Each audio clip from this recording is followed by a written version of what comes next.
Hi friends, welcome to KP cook show. இன்றைக்கி நம்ம எப்படி ராகி களி செய்யலான்னு பார்க்கலாம். அதுக்கு நான் இன்றைக்கி அடிகனமான பாத்திரம் எடுத்திருக்கேன். அதில் ஒரு 5 கப் அளவுக்கு தண்ணி சேர்த்து நல்லா கொதிக்க விட்டுறலாம்.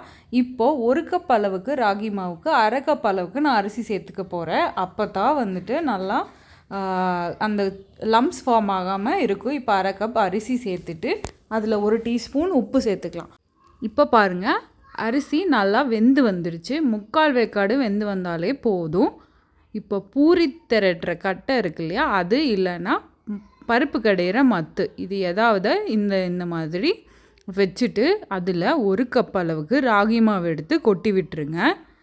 இப்போ மாவு நல்லா வெந்து வரணும். அடுப்பு தீ கொஞ்சம் குறைச்சிட்டு ஒரு 5 நிமிஷம் போல் மூடி வச்சிடலாம். மூடி வச்ச உடனே நல்லா வேக ஆரம்பிச்சிடும். அடுப்பு தீயை ஃபுல்லாக குறைச்சிடுங்க.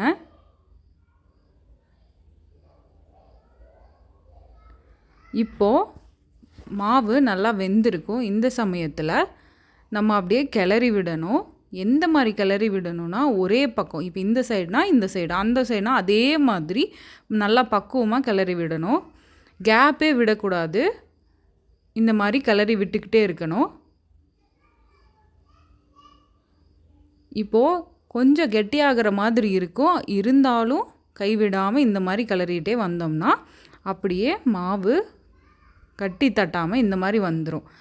இப்போது நான் வந்துட்டு 2லேயுமே பண்ணி காமிக்கிறேன். மத்து, அதுக்கப்புறம் பூரிக்கட்டை. பூரிக்கட்டையில் பண்ணும்போது நல்லா பாத்திரத்தை பிடிச்சிட்டு பண்ணணும். தனியாக எடுத்து வச்சு கூட பண்ணலாம். பாருங்கள், அப்படியே சூப்பராக திரண்டு வர ஆரம்பிச்சிருச்சு. இப்போது நீங்கள் கையில் தண்ணி தொட்டு எடுத்து பார்த்தீங்கன்னா கையில் ஒட்டாமல் வரும். அவ்வளோதாங்க, நம்மளுடைய சூப்பரான ராகி களி ரெடி. இப்போது நம்ம எடுத்து பரிமாறிடலாம். கையில் தண்ணி தொட்டுட்டு அதுக்கப்புறம் கொஞ்சம் ஆறுனதுக்கப்புறம் இந்த மாதிரி எடுத்து உருண்டை பிடிச்சிங்கன்னா சூப்பராக வரும். சூப்பராக இந்த உருண்டை பிடிச்சி நல்லா பரிமாற வேண்டியது தான்.